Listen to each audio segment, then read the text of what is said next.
Hare Krishna everyone. So let us all pay our humble obeisances to our spiritual master Srila Prabhupada, and with this let's dive deep into the divine journey of Bhagavad Gita. तो read along study along TTS series में आज Thursday है और day number 116 है। तो शुरू करने से पहले हम लोग राधा कृष्ण जी को याद कर लेते हैं। जय श्री राधा कृष्णा। वृंदावन के राधा कृष्ण जी के दर्शन कर लेते हैं।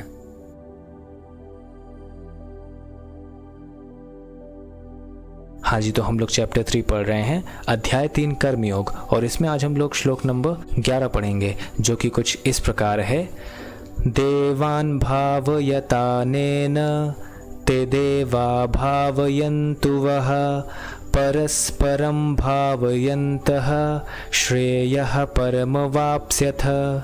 इसका अर्थ है, यज्ञों के द्वारा प्रसन्न होकर देवता तुम्हें भी प्रसन्न करेंगे, और इस तरह मनुष्यों तथा देवताओं के मध्य सहयोग से सबों को संपन्नता प्राप्त होगी। तो इस श्लोक को हम लोग डिटेल में समझते हैं श्रील प्रभुपाद जी के तात्पर्य से। देवतागण सांसारिक कार्यों के लिए अधिकार प्राप्त प्रशासक हैं। तो देवतागण क्या है? सांसारिक कार्य के प्रशासक हैं, और उनको ये अधिकार किसने दिया है? श्री भगवान श्री कृष्ण जी ने दिया है। प्रत्येक जीव द्वारा शरीर धारण करने के लिए आवश्यक वायु, प्रकाश, जल तथा अन्य सारे वर उन देवताओं के अधिकार में हैं, जो भगवान के शरीर के विभिन्न भागों के असंख्य सहायकों के रूप में स्थित हैं। तो ये जो देवतागण हैं, ये प्रत्येक जीव के शरीर के पोषण के लिए, उसकी आवश्यकता के लिए वायु, जल, प्रकाश जो भी है सारी चीज़ें प्रोवाइड करते हैं, वो उनके कंट्रोल में होता है। और ये जो देवतागण हैं, ये क्या है? श्री भगवान के शरीर के विभिन्न भाग हैं, जो असंख्य सहायकों के रूप में उपस्थित रहते हैं। उनकी प्रसन्नता तथा अप्रसन्नता मनुष्यों द्वारा यज्ञ की संपन्नता पर निर्भर करती है। कुछ यज्ञ किन्हीं विशेष देवताओं को प्रसन्न करने के लिए होते हैं, किंतु तो भी सारे यज्ञों में भगवान विष्णु को प्रमुख भोक्ता की भांति पूजा जाता है। भले मतलब आपको ऐसा लगे कि ये पर्टिकुलर यज्ञ किसी विशेष देवता को प्रसन्न करने के लिए है, लेकिन फिर भी जो उनके प्रमुख भोक्ता हैं वो श्री भगवान ही हैं, विष्णु जी हैं, श्री कृष्ण जी हैं। और ये बात श्रील प्रभुपाद जी कैसे कह रहे हैं उसको आगे बता भी रहे हैं कि भगवद गीता में यह भी कहा गया है कि भगवान श्री कृष्ण स्वयं सभी प्रकार के यज्ञों के भोक्ता हैं। तो भगवद गीता के एक श्लोक में हमें ये दो शब्द मिलेंगे, भोक्ताराम यज्ञ तपसाम, जिसका अर्थ है भगवान श्री कृष्ण स्वयं खुद सभी प्रकार के यज्ञों के भोक्ता हैं। अतः समस्त यज्ञों का मुख्य प्रयोजन यज्ञपति को प्रसन्न करना है, that is supreme personality of God head. जब ये यज्ञ सुचारू रूप से संपन्न किए जाते हैं तो विभिन्न विभागों के अधिकारी देवता प्रसन्न होते हैं और प्रकृति पदार्थों का अभाव नहीं रहता है। मतलब कि सारे देवता इससे प्रसन्न होते हैं, और प्रसन्न होने के बाद जो भी मटेरियल नीड्स हैं उस जीव की जो शरीर धारण किया है वो पूरी होती हैं। मतलब वो प्रकृति पदार्थों का अभाव नहीं रहता, मतलब उसको सबका भाव रहता है, उसको सारी चीज़ें प्रोवाइड हो जाती हैं।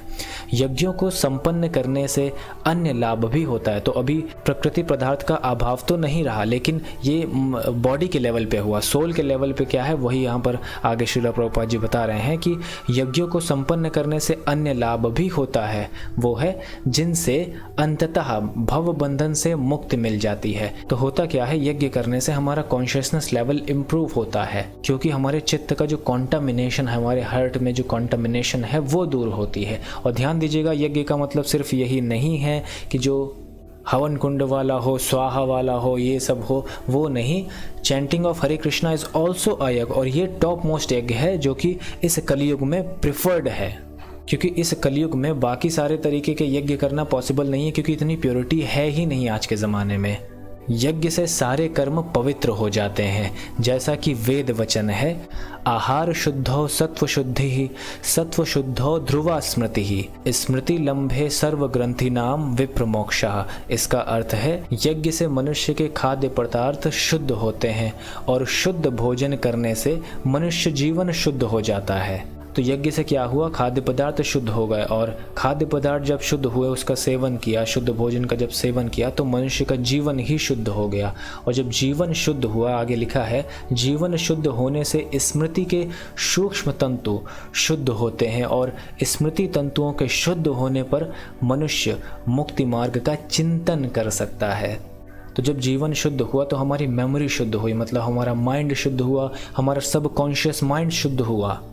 और जब ऐसा होगा तब ही हम मुक्ति मार्ग के बारे में कुछ सोच सकते हैं, कुछ चिंतन कर सकते हैं। तो ये एक तरीके का आप वेरिफिकेशन वाला पॉइंट आप कह सकते हैं कि अगर आप मुक्ति मार्ग के बारे में चिंतन करते हैं तो इसका मतलब थोड़ा बहुत आपका जो स्मृति है वो शुद्ध हो रही है। और ये एंड पॉइंट नहीं है, देखिए आगे लिखा है, और ये सब मिलकर कृष्ण भावनामृत तक पहुंचाते हैं। मतलब अभी आप पहुंचे नहीं हो, आप पहुंचने वाले हो, जो आज के समाज के लिए सर्वाधिक आवश्यक है। तो कृष्णा कॉन्शियसनेस आज के टाइम के लिए सर्वाधिक आवश्यक है, और उसके लिए ऐसा पॉसिबल होने के लिए हमें यज्ञ करना होगा जिससे हमारा चित्त शुद्ध होगा। और यज्ञ में सबसे बढ़िया क्या है, चैंटिंग ऑफ हरे कृष्णा, जो कि इस कलयुग में प्रिफर्ड है। तो वही हम यहाँ पर देखिए बोल भी रहे हैं आपसे, chant Hare Krishna and be happy. Shri Radha Raman Lal ji की पिक आपके सामने रहेगी, श्रीला प्रभुपाद जी चैंट करेंगे, आप भी चैंट करिएगा, क्योंकि जब हम लोग चैंट करते हैं तो हमारा चित्त शुद्ध होता है। तो मैं आशा करता हूं कि आप चैंट करेंगे हरे कृष्णा। हरे कृष्णा